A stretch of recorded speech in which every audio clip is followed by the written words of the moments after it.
Hi, welcome to another episode of History Hunters.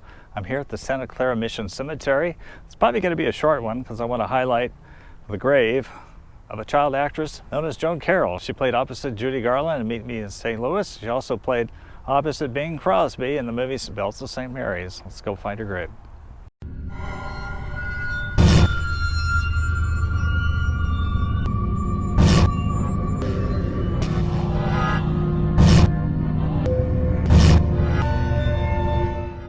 In February 2023, History Hunters visited this cemetery at the south end of the San Francisco Bay Area and discovered that unrelenting January storms toppled a massive oak tree which smashed the grave marker of California's first governor, Peter Burnett. We also paid a visit to the gravesite of California outlaw Tiburcio Vasquez. Now we turn our focus to a woman for whom the cemetery staff had a difficult time locating in their records due to the multiple names that she went by. Well, Governor Burnett is buried over that direction, and in this old section here is a relatively newer grave.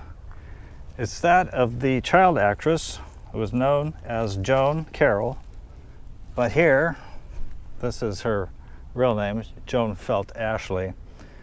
She lived from 1931 to 2016. She's buried here with her mother, Frida Felt, 1895 to 1977. Joan is one of those forgotten Hollywood child stars because she retired from show business in 1950 when she was just 19. Joan Carroll appeared in numerous films, but two of which were especially famous. She played the sister of Judy Garland and Margaret O'Brien in Meet Me in St. Louis in 1944. She also played Patsy Gallagher in The Bells of St. Mary's in 1945. In this scene with Bing Crosby, who played Father Chuck O'Malley, she played the sensitive child of separated parents. I can go on and on and on, but... Well, why don't you, Father? I think I will. Aren't you glad you're you? Well, Patsy, I'll leave you with those few little thoughts. What do you make of them? Well, if you can't appreciate your 5 senses, then your life isn't worth 5 cents. That's good. Joan Carroll was born as Joan Marie Felt on January 18, 1931 in Paterson, New Jersey, to Wright and Frida Felt. Her dad was a government electrical engineer and her mother a club and stage pianist. The family moved to Washington, where Joan was enrolled in a baby ballet class where everyone remarked how she resembled Shirley Temple and should be in movies herself. Joan took dramatic lessons when she was very young and was performing locally by age 4. Her family moved to California in 1936, and right off the bat she received a bit part in the movie The First Baby, billed as Mary Joan Felt. Mrs. Felt paraded Joan before casting directors, and 5 months later she had a long-term contract with Pick-for-Lasky Productions, but soon thereafter the company folded. June was shuffled off to producer B.P. Schulberg and underwent 2 name changes, from Joan Felt to Joan Gray to Joan Field. Schulberg dismissed his client in 1937, but she was offered a role by 20th Century Fox in 1 Mile from Heaven and remained Joan Carroll with 1 R.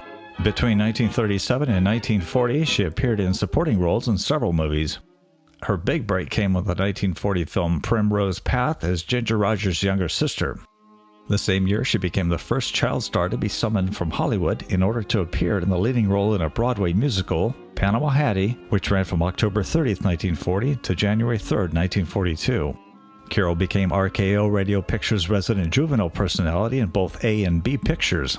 RKO starred Carroll in the leading role with Ruth Werrick in 2 zany comedy vehicles, Obliging Young Lady 1941 and Petticoat Larceny 1943. Joan Carroll's image appeared on teen magazine covers of her day, and I found at least 1 cosmetic advertisement that she appeared in. One publishing company even produced a coloring book featuring Joan's image. And remember those paper dolls that young girls would cut out, mostly featuring popular Hollywood figures? Joan Carroll even had one of those.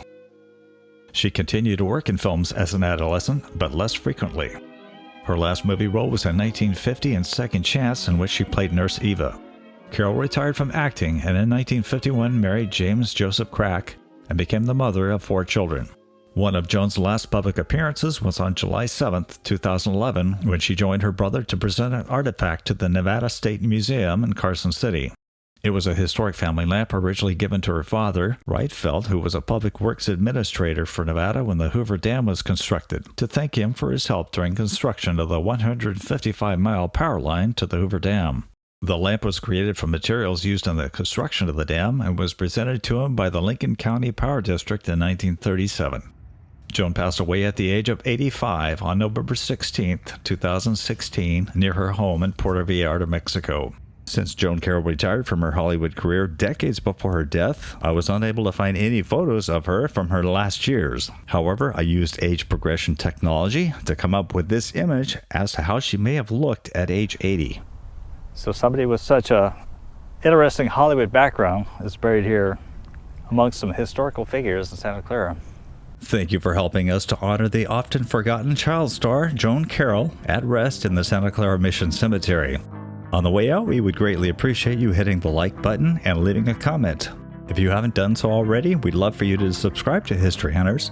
The one thing that you can do to help expand our channel's success would be to simply watch our videos as we produce them.